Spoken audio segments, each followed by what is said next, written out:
Good morning. Could you please take your seats so that we can begin?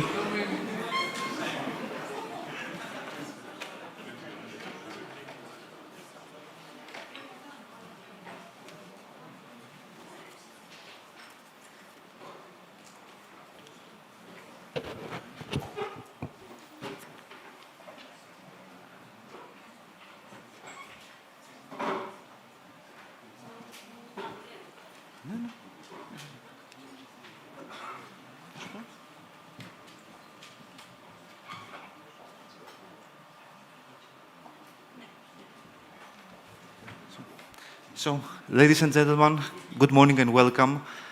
My name is Lefteris Tserkezis. I work at the Council of Economic Advisors at the Ministry of Finance. I would like to welcome you all today in this event that we are hosting, that we are organizing along with Bruegel on the strategic transformation of the European economy.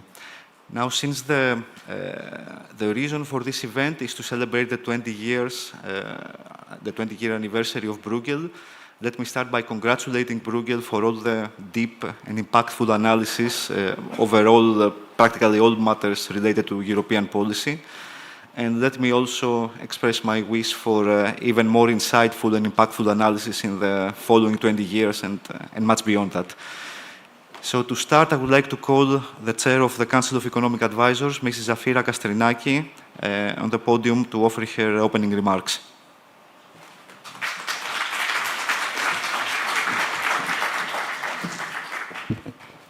Thank you, Lefteris. Oops. Excellencies, distinguished guests, colleagues, friends, on behalf of the Ministry of Finance, it's a great pleasure to welcome you today in Athens, in this venue, on the special occasion marking the Bruegel's 20th anniversary. Yeah, is it good? Yeah. For 20 years, Bruegel has been a leading voice in European policy thinking, independent, rigorous, and open to debate. This year carries particular significance for us because Greece joined Bruegel's membership community. We're delighted to celebrate this new partnership here in Athens, a partnership that is that reflects the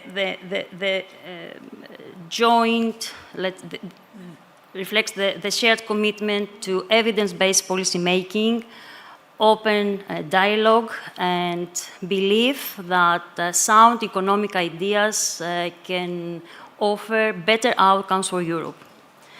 The title of today's conference, Transformation of Europe's Growth, captures the challenges of our time, challenges and opportunities, I would say.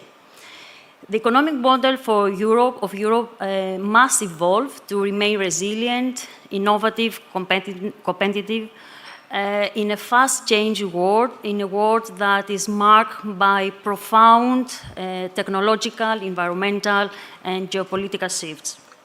For Greece and for Europe as a whole, the debate is not just on growth rates. I would say the discussion is rather on how to sustain growth,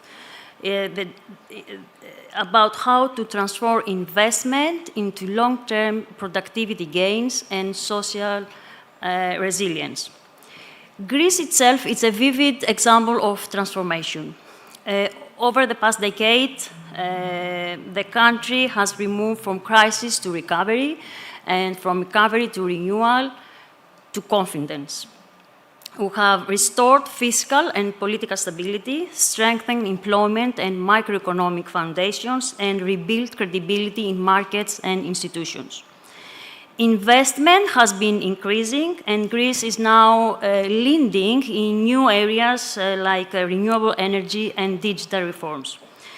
With these fundamentals in place, the focus is now shifting towards quality of growth, further boosting productivity, fostering innovation, and including into this soft innovation and intangibles, and of course, enhancing the diffusion of innovation, the diffusion of new technologies throughout the economy in every sector and region. The opportunity before us is to deepen and scale up this transformation. If I may say, the shared European task is to translate this same spirit of reform and investment into higher productivity and resilience across the Union. Indeed, across Europe these days, as you may well know, policy conversation mainly focuses on three interrelated themes, which also define the structure of today's sessions. First, how to increase investment, how to increase both the scale and efficiency of investment, particularly in research and innovation, green and digital, so that to ensure that capital is transformed into long-term efficiency gains. Second, how to make energy a pillar of growth, turning the green and energy transitions into sources of competitiveness, security, and regional cooperation. And thirdly, how to operationalize a new growth model for Europe, one that delivers both scale and cohesion through faster decision-making, better policy delivery, and true coordination between national and European instruments. These are the defining questions for Europe's next economic chapter. And I believe they demand not just ideas, but institutional capacity, the ability to align fiscal, industrial, and innovation policies at European scale. So I very much look forward to our discussion today and to the insights it will bring.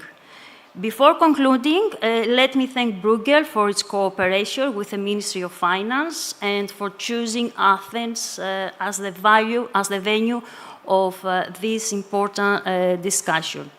With that, it's my pleasure to invite Jeremy Gentlemeyer, Director of Bruegel, to join me in opening the discussion. Thank you.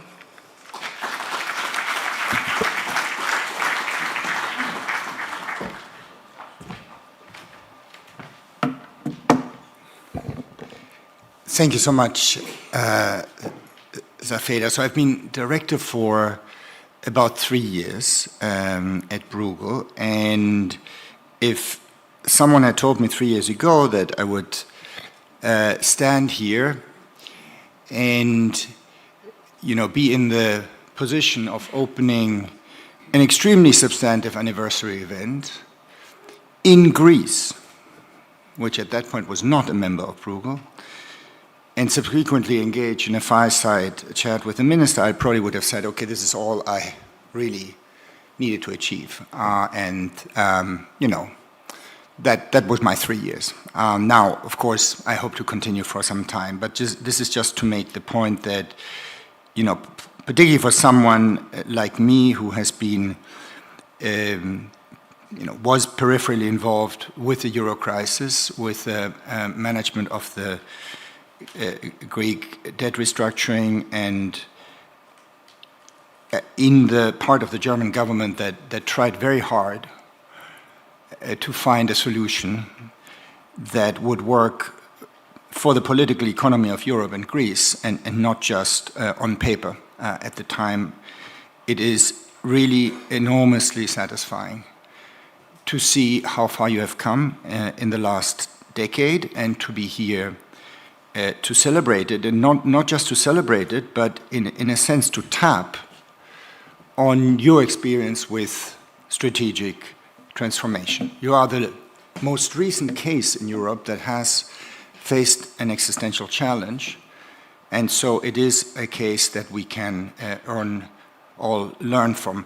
Now, the title here is, this is not, I didn't think, a title that was particularly concocted by social media experts. This is more like, an economist idea. It's quite a mouthful: strategic transformation, and resilience, innovation, and competitiveness. But it's kind of nice because there's really everything there that we need, and it illustrates the fact that these things are together.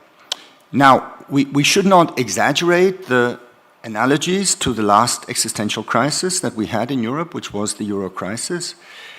We are in a crisis of stagnation, combined by external threats, We are not in an acute crisis, let alone in a fiscal crisis. There is sort of a deceptive calm. But the point is, I think the point that we want to express in this meeting as well, that unless we take the initiative, the storm might be just ahead of us. What I mean by that is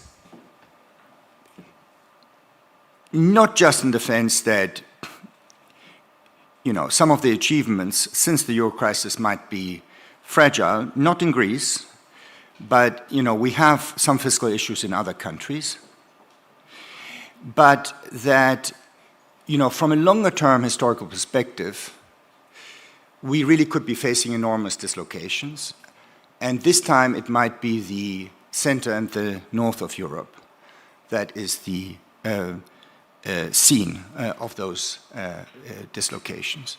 And so that goes to the point of whether the growth model needs to change, which I want to elucidate with the minister later. In my own country, Germany, it's kind of, on the one hand, you know, hard to think. You know, economics would tell us for a given level of education and institutional quality, you really don't see large drops in living standards, right? I mean, the fundamentals are there. On the other hand, we have a society that essentially since the 1870s has been part of a particular industrial modus operandi. It replaced the British Empire at around that time in its industrial leadership, and it has now been replaced by China, frankly. So, you know, at one level we can say living standards are not going to drop a lot in Germany. On the other hand, you know, getting from the old modus operandi to one where the productive forces of the economy and the institutions are geared towards something new could really cause enormous dislocations. And the difficulty is that those dislocations might undermine institutions themselves, and then the bets are off. So what I'm saying is that what we are feeling right now, which is still, you know, the slow boiling frog feel, it's not just that temperatures gradually rise and at some point the frog is dead. It's that there may actually be something much more violent ahead of us. And that's what we need to forestall, and that's what we're here to think about. Okay, so I hope I have not put you into an overly somber mood. It was supposed to be a festive anniversary, but this is the way I think about strategic transformation. So we have two fantastic sessions ahead of us on investment and industrial policy, and then on energy, as Zafeda said. And I hope you will enjoy them as much as I will, and then I will be back at some point with Minister Pirakakis. Thank you.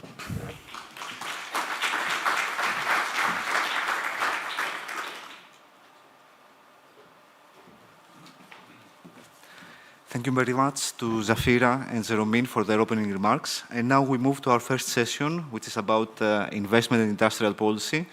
And I would like to call Professor Nikos Vetas, Professor of Economics at the Athens University of Economics and Business and Director of the Foundation for Economic and Industrial Research, who is going to chair this session.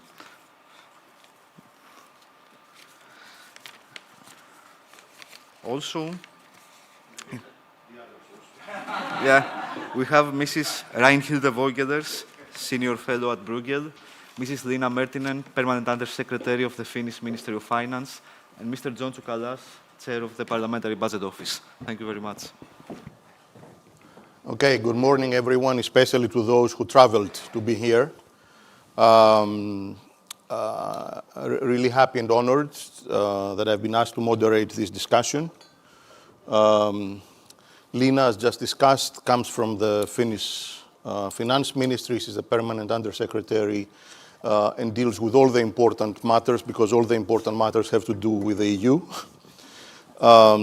John is currently, after his academic prior life, is the head of the Parliamentary Budget Office in Greece, a position that's of significant importance in a country that has been through the roller coaster that we all know. And Reinhilde she's a senior fellow at Bruegel, a professor at Leuven, and also a good friend from our academic lives. So what we have discussed over coffee is that we should cover where the global economy is going, the challenges and opportunities for Europe, technology, productivity, competitiveness, industrial policy, defense, and all that in the next 42 minutes. Of course, we will not be able to do that. So we're going to be fairly eclectic in what we're going to discuss. First, I'm going to speak for 1 minute, and then you're going to, if you like, discuss how you see the big scene of things and what you consider is most important. And then we have to discuss what we believe are ways going forward, because that's what we are here. And indeed, the picture is mixed. If you are a permanently optimistic person, you always see crisis and how this thing goes. Crises are the engine for change. Europe has closed a fairly long and I would say overall successive cycle of certain decades where the initial mandate was peace, stability, welfare, but now it's facing challenges that perhaps have already started back in 2008 or 2010 with the debt crisis, and then we have had various episodes one after the other. Last but not least, the geopolitics that have also very serious economic implications. Our demographic profile and the challenge of if and how we can attract and incorporate immigrants. Technology, from AI through everything, technology is going to help us boost productivity where we are lagging, or it's just going to replace jobs, especially of those who may be weaker, and in that vein, intensify inequalities, all these goodies. So let's do it like this. Reinhilde, why don't you start? Yep. And I want from you two things. What you think is the main what's the main thing that catches your eye? And also, you are a world expert in matters of innovation and how it feeds into competitiveness. And everybody says that may be the silver bullet for Europe. Yeah. Thanks a lot for this opportunity to be here. Indeed, I've always been an optimist, and it was, when we were young, pretty easy to be an optimist. Now it's way more difficult, but I think we're morally obliged to stay optimist here, because we have to keep on making sure that we contribute to solution finding. So I'm very much looking forward to this panel here. So I think we all mostly agree on what the challenges are that the EU is facing within the global environment here. Challenges of competitiveness, of productivity growth, of growth in general, but also combined with targets in terms of climate change challenges, in terms of social cohesion, in terms of strategic autonomy. So a lot of different challenges which really also create the issue of how can we actually make sure we get that mix of objectives addressed here, and how to avoid costly trade-offs here. And in that respect, I do think that innovation is really a very important factor in order to deal with this multidimensionality of objectives in such a way that we find efficient trade-offs here. For instance, that we can think of decarbonization objectives that do not go to the detriment of competitiveness, that also will allow us to get a strategic autonomy here. Think of, for instance, examples of the use of new materials or recycling of materials. So we do need new technology solutions in order to be able to deal with this multidimensionality of objectives in a less costly way as looking for protectionism here. And Draghi, for instance, also made that very clear in his report. Innovation, new technologies is definitely what we need for. Can we rely on the EU's innovation machine to be delivering that kind of innovations that would help us ship through these wild waters? Well, there the evidence, unfortunately, is not so good here. So the gap that the EU has in terms of innovation with respect to the US, and also increasingly and even more so perhaps with China, is substantial. That gap is not so much into scientific excellence. We do have pockets of scientific excellence. It's also not so much in terms of public funding of R&D and innovation here. It's really in the business component of research, and particularly innovation, and translating that innovation into commercial success. And then within the business R&D and innovation component, what we are particularly missing compared to the US and to China is what Philippe Agnon would call the Schumpeterian growth dynamics here, is these new players that can really come up with new ideas. Most of these new ideas very often come from outside the existing paradigms here. And these new players, they need to be able to challenge and to compete with the incumbents here, and making the incumbents more innovative or more inclined to be innovative here. So it's that Schumpeterian dynamics, it's that growth of new players here, and new players that can really challenge the environment because they can actually grow to critical scale and therefore really change the landscape and incentivize others, making our systems way more dynamic. And it's that exactly what we are missing here. We've known that already since a long time. The European paradox has been discussing even since we were born. And we've tried a lot here, so I think we really need to, we know the diagnosis, and we've tried already a lot. I think we really need to move that agenda forward here. That's the next round, right? I think you brought up kind of an interesting point about, creative destruction, but which leads to a political economy question, because those that will be replaced, to what extent they will support change. But let's leave it either for later or for coffee. Let me turn to John Tsoukalas. And so in addition to how Europe goes, you are looking at things through the lens of an economy that was shrinking at an incredible pace in a recession effectively for 10 years, and now it's growing faster. So what is happening? Greece is booming when the rest of the world is actually not feeling well? Greece often, from an outsider perspective, seems like a paradox. Growth in the EU is slow, but growth in Greece is quite faster than in the rest of Europe. At the same time, you see really big improvements in macro and fiscal performance like you've never seen before in Greek history, Greek economic history.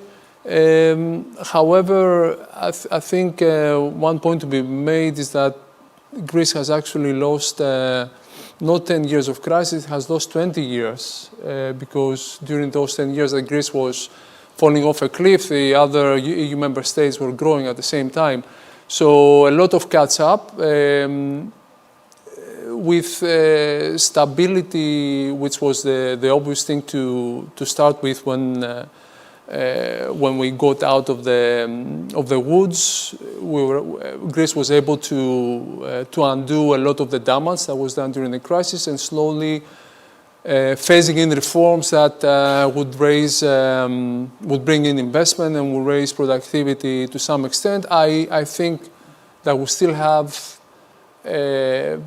quite a bit of a road to go. We're probably in the middle of the race. However, I think at the same time, like in Europe, the main issues that plague the conversion of investment into productivity, because that's obviously what we really need. And to borrow Krugman's famous quote, productivity isn't anything, but in the long run, it's almost everything. The really big question is how to transform the investment into productivity, the title of our session. And Europe in general suffers from this conversion efficiency of capital into productivity, and there are various reasons for this as well. And Greece has also faces these issues. The diffusion of productivity from the high productive firms and sectors is very slow. We have a really big middle shape of the pyramid. The productivity pyramid has a big middle where firms are low to medium productive, and these are the firms that you really need to try and push up to make it to high productive firms. Can I push you just to, of course, yes. a little bit more before we go to Lina? It's a little bit too early in the morning to ask you if you are an optimist or a pessimist, but one view is Greece is lagging with respect to productivity relative to Europe, which is in turn lagging relative to other trading partners. So that's not a very optimistic view. But then there is the view that if you want to catch up, changes in the environment, institutional, in rules of trade, new technologies can actually help you because there is a new deck of cards on the table. When you wake up in the morning and you go to the office, which view you take? I'm neither an optimist nor a pessimist. I would say I'm a pragmatism.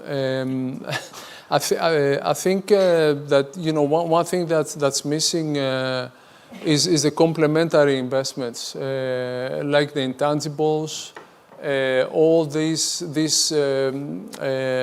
shadow assets that make fixed capital to work a lot faster. And I think this is where we kind of behind the rest of the trading partners, the US, for example, and China. And I think this is where we need to pay more attention to in terms of innovation policy, or however you want to call it. I would argue innovation policy is a much more positive. And in the next round, if you like, you can get deeper into recommendations both for Europe and for Greece. But let's go a little bit northern up. Northern up and higher up. And for those who somehow don't know, Finland has had its share of crisis over the years. However, it is at a different position when it comes to innovation and competitiveness relative to at least the European South. So how do things look for Finland, but also for Europe? If you allow, I actually take a notch higher and go back to the question about whether you're an optimist or pessimist. Please. I'm actually a realist. And the thing is, I think the greatness of our past is making us pessimists, which is sort of tying our hands in finding solutions. And I think we have to have a right mindset and to be able to understand pragmatically what we can do and then just do it and not be sad about what happened. It happened. I don't think the world will go back to where we came from. I think the global financial crisis changed many things. And first of all, as a financial market economist and macroeconomist, it actually changed the idea that the macro models can be done without modeling the financial sector. But it also brought in the really uncomfortable truth that the markets are not always right. And actually, of course, the political realization after that the conclusion was that markets are always wrong. Now, that's not right either. But we are now in a world of politics, and we've been since the global financial crisis. And I think this doesn't change, because what we missed in the Goldilocks period before the financial crisis was that we live in a world of scarcity. We are going to have scarce labor. We are going to, the technology is needed to find somebody to do the work that needs to be done, so that's the machines and intelligent ones. But that means that we compete for the raw materials, and at the same time we are being hit by the climate change. It's livable, and land is disappearing, and food is going to be scarce. Now, in this world globalization, where everybody works with everybody in a friendly manner and just trades and ignores, for example, trade practices that may not be completely according to the rules that we thought that we had, that won't exist anymore. So I think this is the world. It's not about the leaders that are now around the world doing this. The authoritarian leaders are more of a symptom than actually the cause of what we are facing. And if we accept this, then figuring out the policy is going to be a challenge. Now, the reason I really wanted to come here, and I absolutely fought my way here through my assistant, who is really annoying because he stops me from getting to places that are important. But I got here anyway, despite of her. I think, why it's important that Finland sits here. This is a tale of two member states. Finland, when the global financial crisis hit, was really arrogant and really high up. The Nokia shock happened to us, and where we fell, we didn't actually fall like Greece did. That forced you to reform, and I am so in awe of what you've done. Now, what happened to Finland is even more dangerous. It's a limbo. We've been flat. We can't get the economy off the ground. And it's true, we are high on the people are educated, and we have really good growth companies and startups, and yet it just doesn't take off the ground. So we are going this way. And the debt levels are increasing because people are aging. So the bigger picture that I just described is hitting us from all sides. So follow closely this space. Because Finland is a case example of the northern problems for a small open economy. And the aging population, they are aging quicker than they are increased. I think the dependency ratio is about 62 or 63 now, and rising. We have a really high welfare promise to our people. So we promise them services, and now they are aging and retiring. So, how to handle that is a question mark. Debt level is flirting with 90, and the slope is positive still. It keeps on increasing, and the government has done consolidation of 10 billion euros, and the next governments will have to do another heavy lifting, depending on what the horizon is. Is it two governments or three? And everything that we do will go to defense, everything, and the interest expenses. Now, how to get out of this? When you have the Russia's aggression and long border, which is closed, you have the technology shock that hasn't really been diffused through the economy to the companies that are existing there. And the frontier companies are actually incumbent companies. They are not the startups. So although we look good on figures, when you look inside, it's not as strong as it should be. And I hope that the other Nordics are doing better. It seems, based on the growth figures, that they are. But this, what Jeremy referred to, this is a reckoning for the up north as well. And being small, open economies, the trade policy doesn't do us any favors. Tariffs hit us hard. So we need to do this smart, and we need to do it now, and there is no time to delay. So obviously we will discuss a little bit more in that direction, what can be done and what should be done. But let me just push you in the direction of clarifying a little bit what you said, because I think it was interesting. You talked about the various constraints that the economies are facing.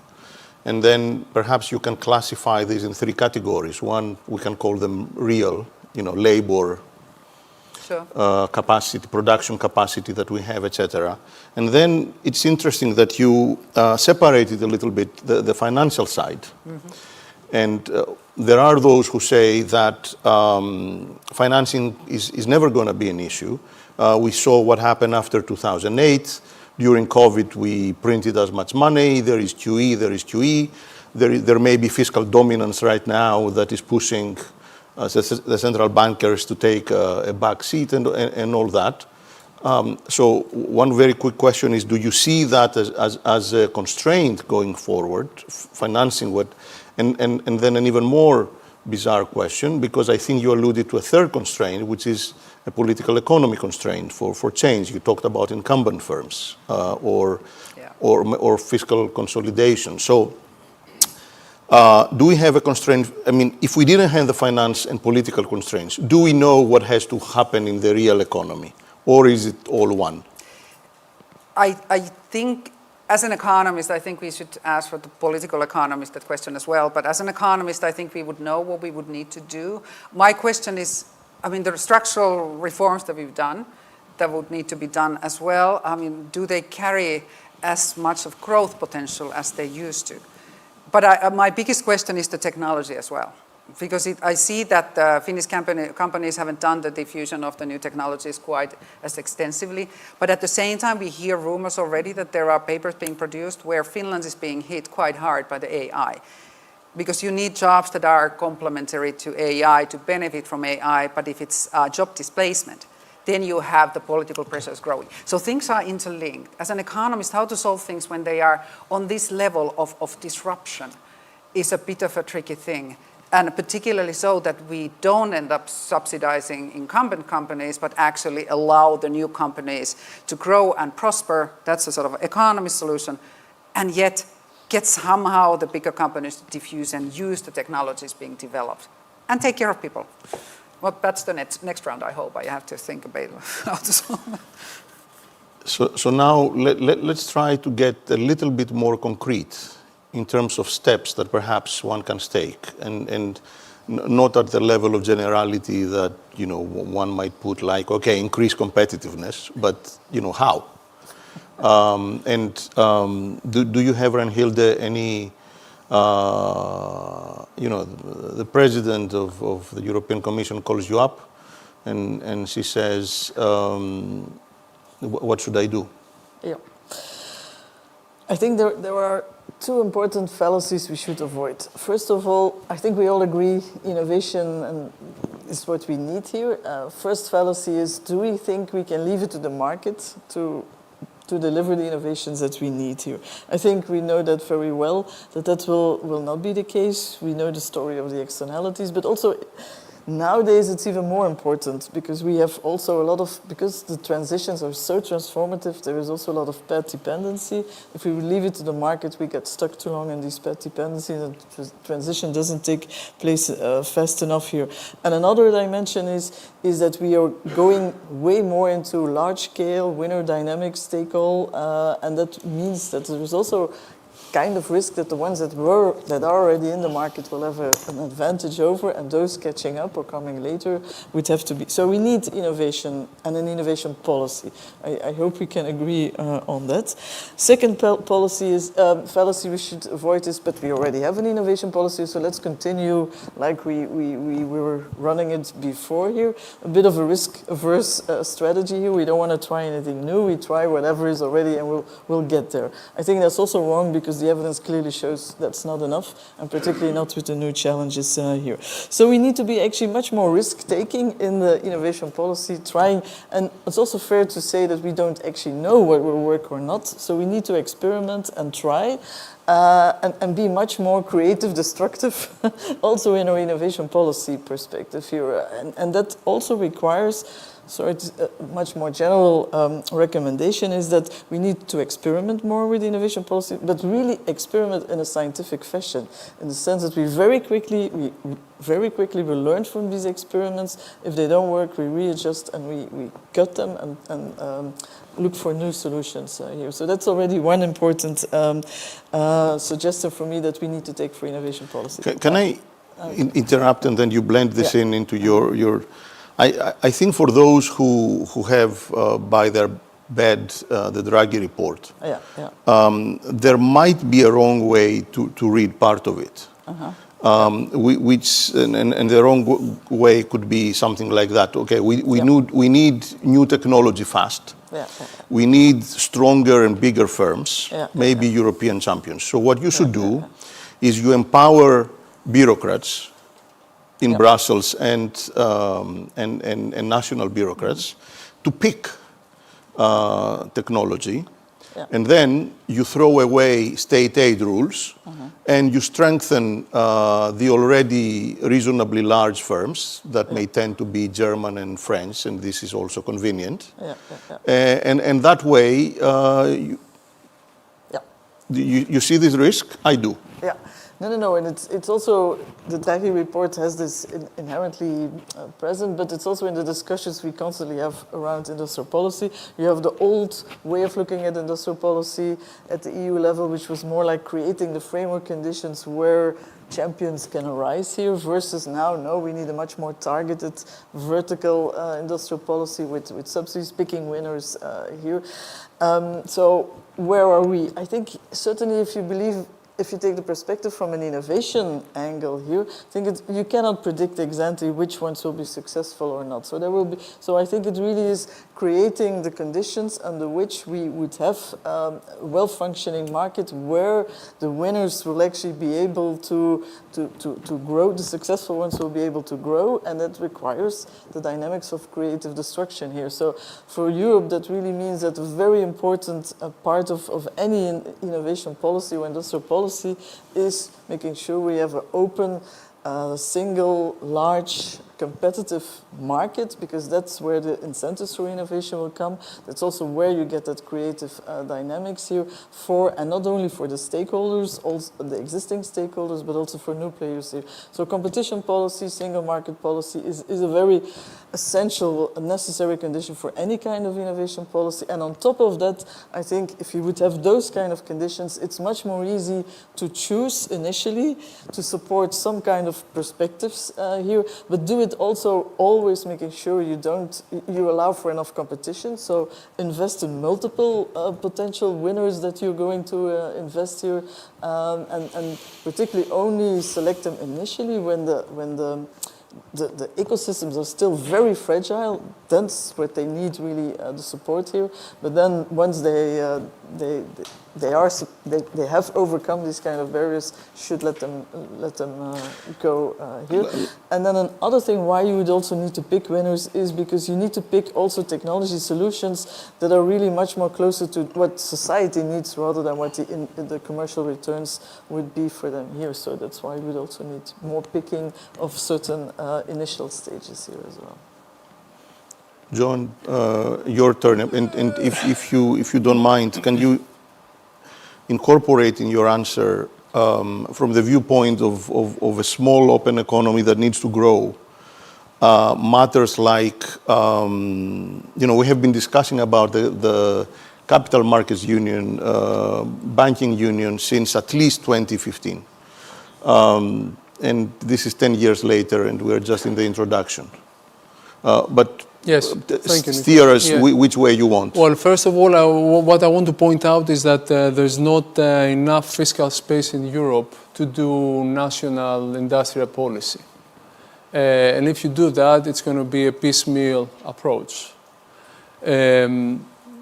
Second, so for the kind of innovation policy we need for Europe to achieve scale, you need some sort of an EU-wide level funding, which brings me to your observation about single market integration, capital savings and investment union. So unless you, at the same time, make progress on this front, I don't think you're going to be able to have effective innovation policy because you're going to obviously need public and private partnership, and how on earth would private capital flow from one member state to the other unless you have a much deeper integration in terms of capital union, for example. So that's that. The other part that I want to push a lot more is that this point about the fiscal space. We're going to have demands for defense and demands due to demographic trends. And so, public R&D or other kind of subsidies, we're not going to have enough money for this. So we're going to have to think about how to, building on maybe on the RRF instrument, how to build another pan-Europe-wide instrument to be able to roll out these innovation policies. And going back to Richild's point about experimentation, I fully agree with this. But we also have to take care of feedback loops. So from the government or agency who rolls out the funds, there has to be a feedback loop from the companies that receive this, and this would also allow them measuring the policy impact. So we need to have two-way information flows from companies to the agency to be able to later on measure the impact. I think this is a dimension where Europe is not very good at measuring policy impact. But you mentioned financing coming from Europe. I think there was an expectation up until 2 or 3 years ago that at least what would be left over from the RRF, and that would be maybe 30% of that, would somehow be recycled into more dynamic programs or whatever. But now with the priority given to defense, this is probably, this is a closed door. Well, I guess now it becomes a political economy question, really. Negotiation question at a higher level, whether the big nations would want to leave the door open for smaller countries like us to be able to attract these funds for innovation purposes. I think this is probably a topic for a bigger discussion and a different session. So maybe we can have one other discussion. Yes, absolutely. In addition to what you want to say anyway, there are 2 points that perhaps you can follow up on. And one is this question about perhaps experimentation in policy, at least in innovation policy, choosing different routes that eventually... and then there's the question about picking winners and having... But would the idea be that whatever it is you're going to recommend, I'm going to hear now what you're going to recommend, do you see that this is going to bring the European economies closer to one another? Or is it going to make them more, or is increasing European competitiveness coming at the cost of greater divergence? Excellent questions. Now, to understand about the EU and sitting at the tables, EFC and backbenching at the ECOFIN, I have to say that what I come to realize, and you all know this, it's not a surprise to anybody, EU is a compromise machine. It's not about finding the most efficient frontier, because we are so diverse, as you pointed out. Do we converge or not? And we actually haven't converged. The newest members have converged somewhat, but the original members and us after that haven't really. So there are huge divergences between the countries still. Now, what is then EU good for? If it can't induce conversion, it is for the compromises, and we need EU to be able to achieve those. But that's more on the legislative side. Now, I fully agree, and I think why I'm sort of optimistic, I guess I should say, rather than realist, so that you don't get a wrong idea. I mean, the CMU has more momentum than it ever did before. And I think that is absolutely crucial to be able to do what Reinhilde just said, that you should not compromise when you need to do the technological frontier, if I understood you correctly. You need to choose. And you don't choose the biggest companies that have actually failed in competition and are left behind the curve. You choose the most technologically advanced that have the best disruptive technologies and help those technologies to diffuse in the system. And CMU need that. You need the public-private. You don't need 27 ministries of finance or ministries of business and economy to agree who gets what.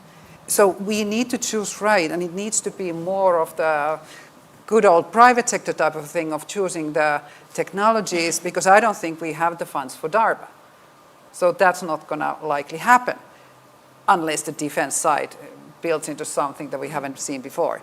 Now, whether there is enough finance, I think there's plenty of capital. I think the use of capital is inefficient. We haven't gotten the bang for the buck, not from the RRF, but not from what we've done domestically either, because the money flows in the wrong places. And it goes, to me, the only solution is the technology diffusion and doing this correct. Now, I have to say, RRF was a bit of a disappointment to us, because it takes forever to negotiate with the Commission. And if you need to do quick, you can't do it through the RRF. You need to have the domestic and then think what you can do on an EU level. And those are the critical public goods that you should finance. That goes very well with the EU territory.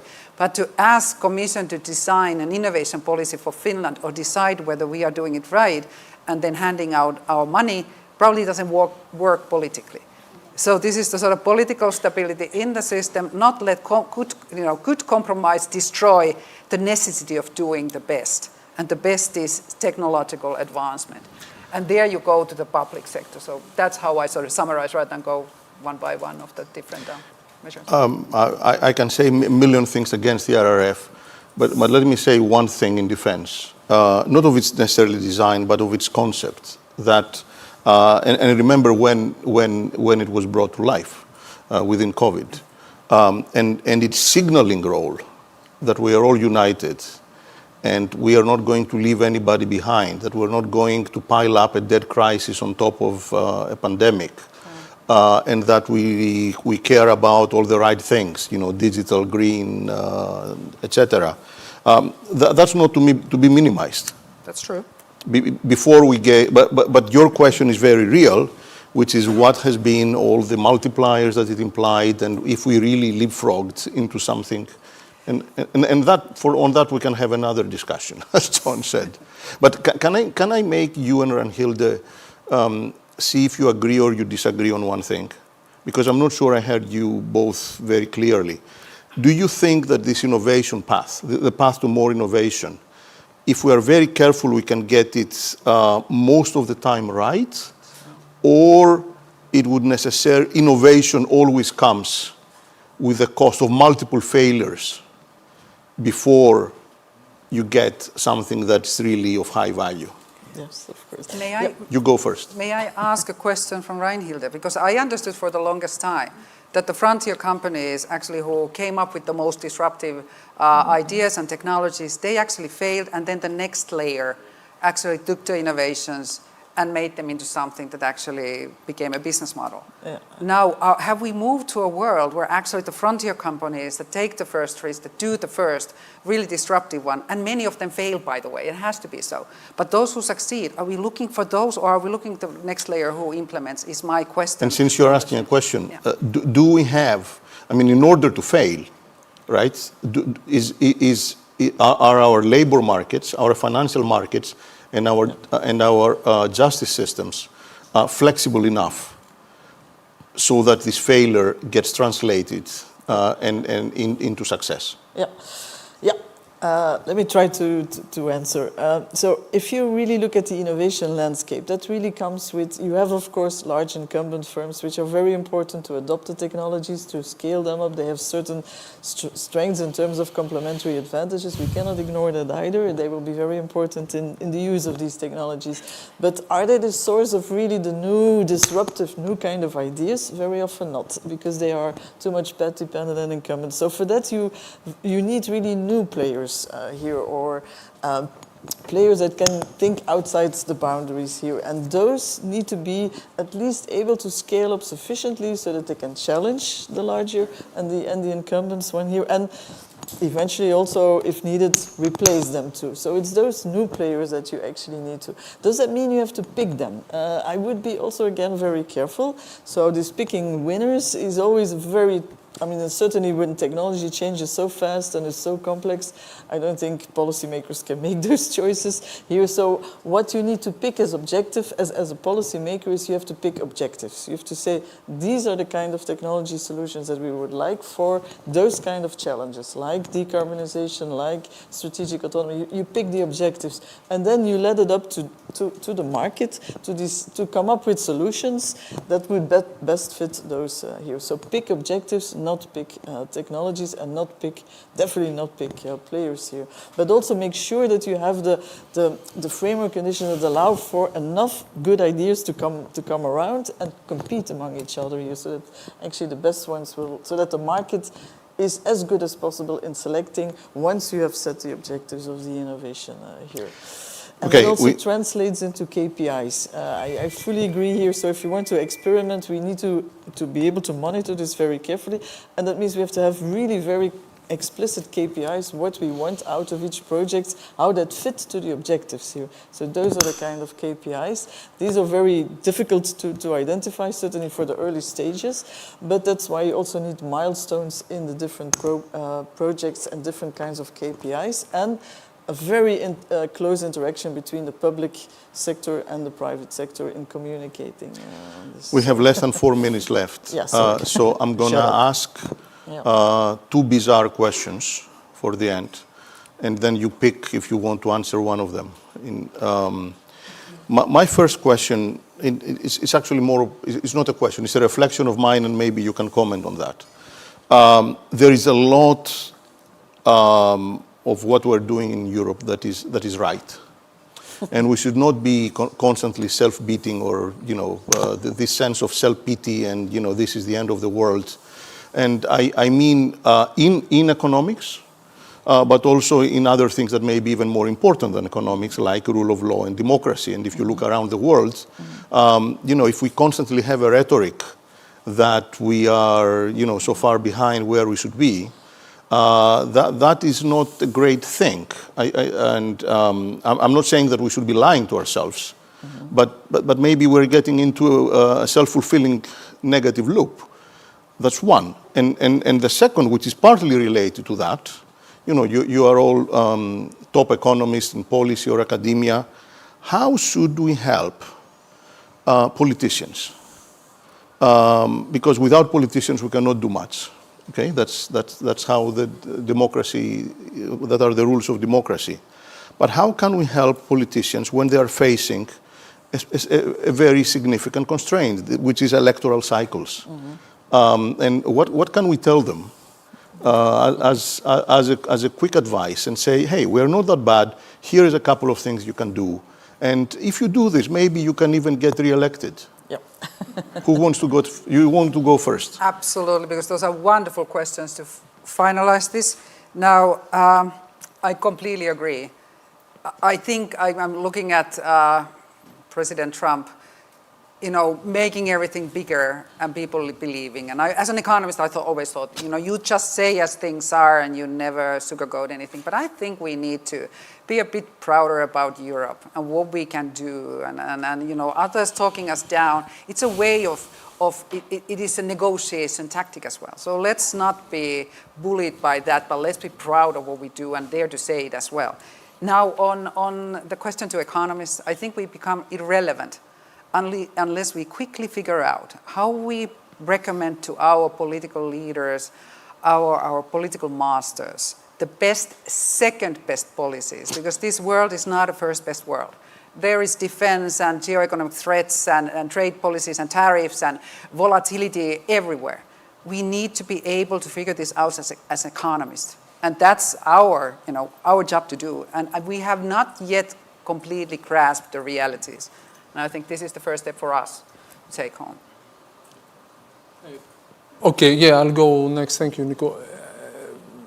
Given my role as a chair of an independent fiscal institution, I would double down on that and say that we probably need to enhance the capacities of independent institutions, not only fiscal, but a case in point could be an independent supranational productivity commission that delivers an EU evidence base on innovation policy and projects and things like that, and which can be then rolled out in other member states. I think there is evidence from the academic literature that when you have independent institutions with strong budgets and resources, they can tie the hands of politicians to some extent at least,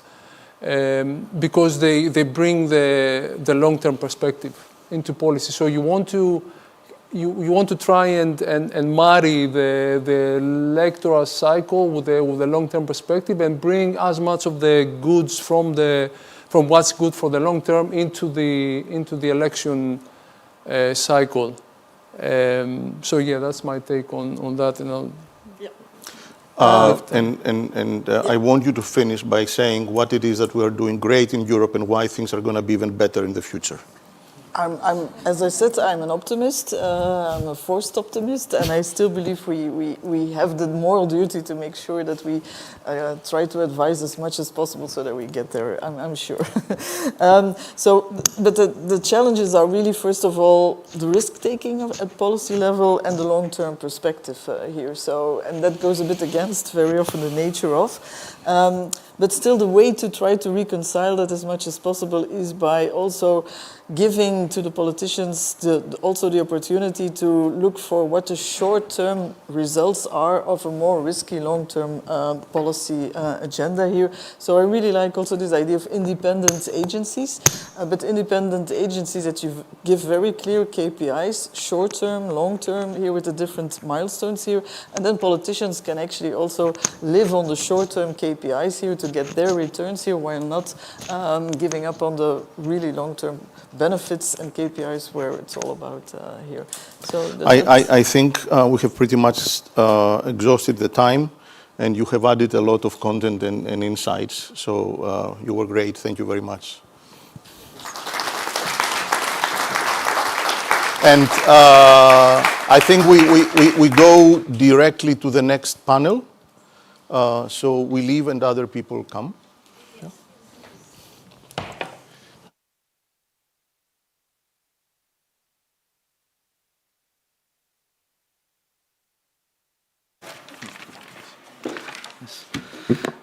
Yes. Many thanks to all the participants in our first panel for the very interesting discussion. Discussion about many crucial issues about Europe's economic transformation, about productivity and the productivity gap between Europe and other major economies, and about the impact of investment on productivity, about the trade-offs and dilemmas set by industrial policy and the idea of picking national winners.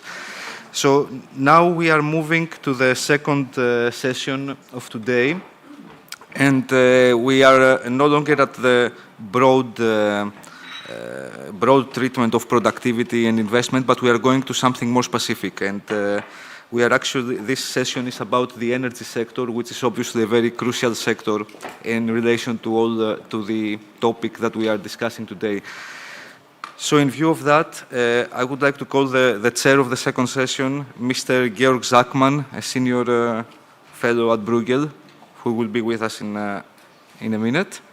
Yeah. And, yeah. Hello, thank you very much. And also our participants, Mrs. Elena Giannakopoulou, Chief Strategy Officer for the PPC, and the Deputy Ministry of Energy, Mr. Nikos Tsafos, who will also be here in just a moment. Yeah. Okay, maybe I just kick off a bit and then I get my microphone later.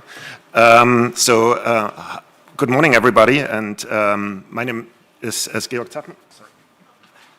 I'm a senior fellow at Bruegel, having worked there as energy and climate fellow for the past 15 years or so. And my role today is a bit that of a talkative moderator. So I'm kind of both a moderator and a speaker. And I would now like to kind of steal a bit of time at the beginning to share a few thoughts. So my sense is that energy cost is going to be, or is already today, an extremely important area of discussion in Brussels, in member states everywhere. And when we think about lowering energy costs, there's always hope that we can go back to the old world where we had lower energy costs than more than the rest of the world, based on cheap coal, cheap lignite, domestic resources, and imported oil and gas. And my sense is that this time is not going to come back. So we are not going to be able to outcompete anybody based on fossil fuels, because those fossil fuels are by now massively imported. So we import most of our oil, we import most of our natural gas, and the cost of importing natural gas is significantly higher than those in the exporting countries like the US or in the Gulf states. So our hope was that with the green transformation, we might be able to get lower energy cost than the rest of the world, and we were hoping of importing then things like hydrogen or importing electricity from our neighboring regions.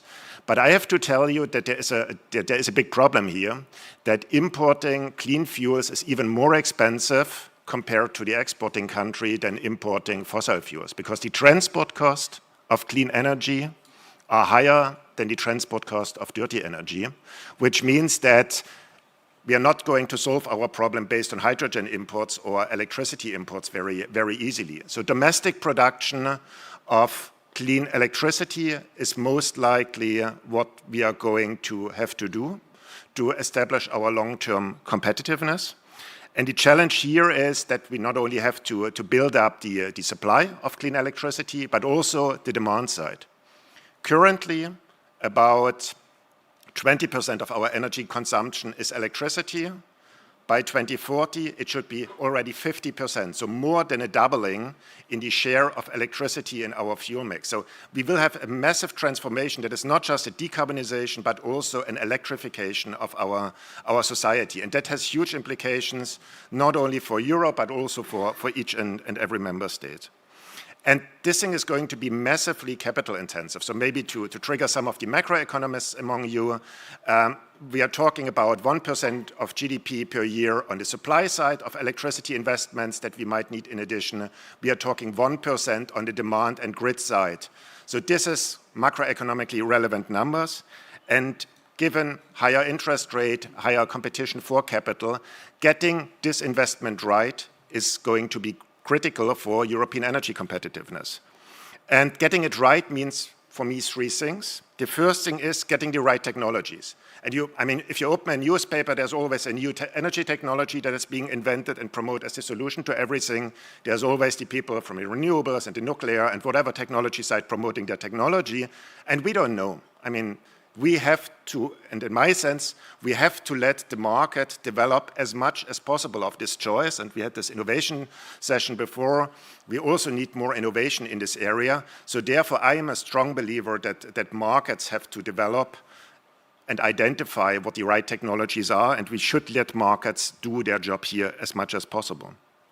So that's the right technology side. Then we have the right timing. And we can do everything at once, but that would not be efficient. We could gradually work, but then in the electricity world, and probably in most other worlds, we have three elements that we need to synchronize. We have the supply, so the wind farms, the solar panels. We have the transport, so the grids, and we have the demand side. And it's like at a party in Berlin, everybody wants to be the latest that comes to the party because then it's most fun. So the grid and the people wait until supply and demand are there because then they make money with the new grids. The generators make money when the grids and the demand is there, and the demand side only works if supply and transmission is there. That is a problem. So letting markets work it out on their own would only work if we allow, again, vertically integrated monopolies, which we don't want because that system didn't work out very well. So we need planning, and we need this planning to be as efficient as possible to make sure that the synchronization of this massive transformation that I talked to you about, so going from 20 to 50% electrification, works out. And then there's a last right. So we had right technology, right time, and now the right place. The right place in the new system is going to be very different on the supply side because we are not going to produce the electricity now where the coal mines are. We are going to produce the electricity where there is wind and where there is sun. We are not going to have the backup necessarily implicit in the coal plants that we have, but we need to build additional backup to the renewables, and we might want to share this backup across borders because that is going to be much cheaper if you can rely on your neighbors, as the energy crisis has shown. And on the demand side, it might not make sense to transport all this electricity across Europe, but maybe to have some of the highly energy-intensive companies move to where the energy is, like we did in the past when energy-intensive companies were sitting very close to the coal mines. So with that introduction, what I want to kind of come back to is essentially the motto of our session, which is strategic transformation, investment in resilience and innovation and competitiveness. So I hope to have convinced you that the energy sector is both of macroeconomic importance, and we have to change significantly the way in which we deal with it right now to get the right technology in the right place, in the right time, in order not to have significantly higher energy costs than our neighbors. Now, everybody has his mic, so I can now turn to the panelists. And first of all, let me welcome them. Elena Giannakopoulou is the Chief Strategic Officer of PPC, and she is a very well-known person in Brussels, as I can attest, as PPC is now also in the chairing role of Eurelectric. And I find it quite impressive that Greek companies are currently so active in Brussels, and I would like to learn also more about why that is that a country that has not been that active in the past in this energy policy discussions are becoming so much more active in Brussels here. What do you see there? And in the same vein, Nikos Tsavos is Deputy Energy Minister in Brussels. He is he is very often in Brussels in Athens, and he is extremely respected in Brussels. So everybody speaks about him in the European Commission. His memos are seen with respect and sometimes worry. And he is really very strong in pushing a European agenda on the in the council also of the energy ministers, which is extremely helpful for kind of pushing forward this European agenda. So I'm extremely pleased to be here in Athens with you. And my first question is why I get the mic. Sorry for that. To you, Elena, would be why is PPC getting so active in European debates? What is kind of what do you see in this European market that is good for your company, and what also you can bring to this European market? Good. Thank you, Jörg. It's great to be here today. So I will state at first the obvious. I mean, having an integrated energy market means that we are not limited as a company in terms of operations by the geographical boundaries. So our market definition is that we can operate within the European Union. And that means that there are a lot of challenges, but there are also great opportunities that this market size brings. As a country that we have adopted the target model in 2021, it has been now 5 years, we totally understand and appreciate how important it is to have discussions with all the stakeholders, of course, including the Commission and including Brussels. I have said that before in one of our other discussions, but I will say that again.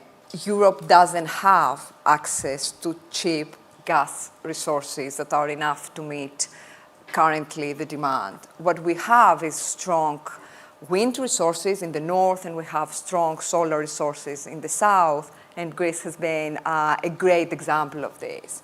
So when we are developing through cost-competitive technologies, the solar panels and the wind turbines, when we are leveraging these resources, and we are able to transfer the green cost-competitive electrons around Europe using the cross-border interconnections, we can definitely deliver more competitive electricity to our consumers, and we can contribute to our, I don't want to say independence, but I want to say we can reduce our energy dependence. So as a company that we are vertically integrated, so we operate in generation, in distribution, and in the retail of electricity, we totally appreciate how important it is to be able to satisfy our consumers' demand. But we have developed a lot of solar power in Greece. And there is an excellent opportunity for us to be able to push the excess of this electricity to other interconnected systems. Now, this integrated energy market gave us also the opportunity to look beyond our Greek boundaries. We have operations today in 6 markets in Southeast Europe, with the second biggest operations after Greece for us in Romania. So being able to optimize our portfolio across countries and be able to use this complementarity of solar and wind and move electricity around, for us has been an excellent advantage that we get out of the interconnected European market. And then the other thing is that, of course, we work in markets, we operate in markets that they have the same rules. The same market, the same rules, more or less. We can talk about national regulation, but more or less they are characterized by the same rules, which give us an advantage to be able to keep growing and to keep delivering on our mission. Okay, can I ask one question back? Sure. In terms of cost, do you have the impression that Greek electricity costs going forward are going to be specifically low in the European context, or about average? So, what is your assessment in terms of electricity cost competitiveness of Greece in the internal market? That's for me, Yeah. or for? I mean, you built the wind parks and the solar panels. So we have gone through a significant transformation plan where we phase out our lignite plants and we develop solar and batteries and a lot of flexible capacity. What I will say is that by definition, solar and wind on an unsubsidized basis are much cheaper ways of generating 1 unit of electricity. So as we keep adding more of these, and I don't want to get more into the country level stuff, but as we keep adding more electricity into the mix, of course, we will see more cost competitive power prices. Now, how fast we are doing it, what else we are adding, these are definitely parts of the equation, but what I can say as a retailer as well is that we have seen power prices declining because of renewable energy. And maybe one last question before going to Nikos. You said you're active in the entire region. Do you have the feeling that this being active in Romania and other countries helps you to build portfolios that are on the sell and on the buy side that are overall more economic and cheaper? So is there an economic benefit to be made, and is there much more to be gained by improving the rules? Yes, for sure. It was, as I said, first of all, diversification across geographies, and then diversification across technologies helps us get the most out of the competitiveness of the technologies, and hence we are able to deliver most competitive electricity to consumers. At the same time, we can get more value out of the flexible assets, because we can offer not only renewable energy, but also flexibility to other countries of the region. But the baseline for all this is the fact that we have physical infrastructure and we operate in an integrated market that allows us to use energy trading to move electricity around. Okay. Then Nikos, maybe kind of bluntly, why are you so active in Brussels? What is the expectation that the European energy market can do to Greece? Well, thank you for having me. There's lots of reasons why Greece is so active and I'm so active, and I can go through a few of them. I mean, one is, and this really hit us last summer when we had a sudden spike in electricity prices, and part of my job was to explain to people why this was happening. And you realize that to explain why electricity prices in Greece were higher, you had to look at Bulgaria and Romania and Hungary and Austria and Czechia and Slovakia and Slovenia and Ukraine. And you had to go through this whole system to try to figure out what was happening in each of these countries in order to be able to explain why prices in Greece were higher. And so there is a deep recognition in Greece that no matter what we do with renewables and how much we can shape our own fate and how much we can develop our own resources, we're part of this interconnected system, and this interconnected system affects us. And if you look at the macro picture, if you go back to 2019, which is sort of before COVID, before the energy crisis, you had in Europe at the wholesale level roughly similar prices. I mean, there was some variation, but not a huge amount of variation. If you look at Greece, we were in the corner of the system and we had the highest wholesale price in all of Europe. 35% higher than Bulgaria, 60%, 70% higher than Germany.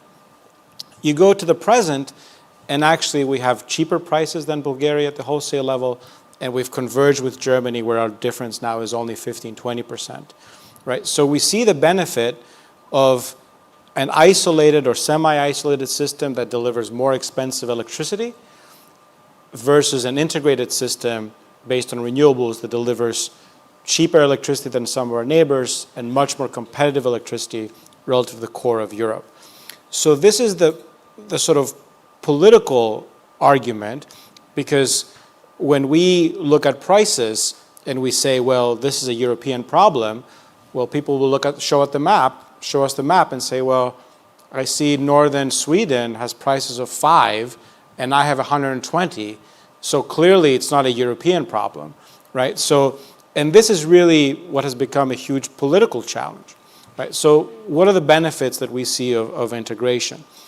Let me give you sort of 3 data points that have really resonated with us in Greece. 1, we export electricity when it's windy, and we import electricity when it's not windy. So in a sense, we balance the variation in wind through international trade. And this is not unique. A lot of countries do that. Why? Because we have wind and we have solar, other people have nuclear and they have hydro and they have offshore wind, and so when you bring lots of different countries together, you can exploit the synergies of the system. Second thing that was very interesting, and we stumbled upon this data point by accident during a period of very high electricity prices in Germany due to the lack of wind. We were noticing in Greece that we were exporting a lot. And I said, why are we exporting?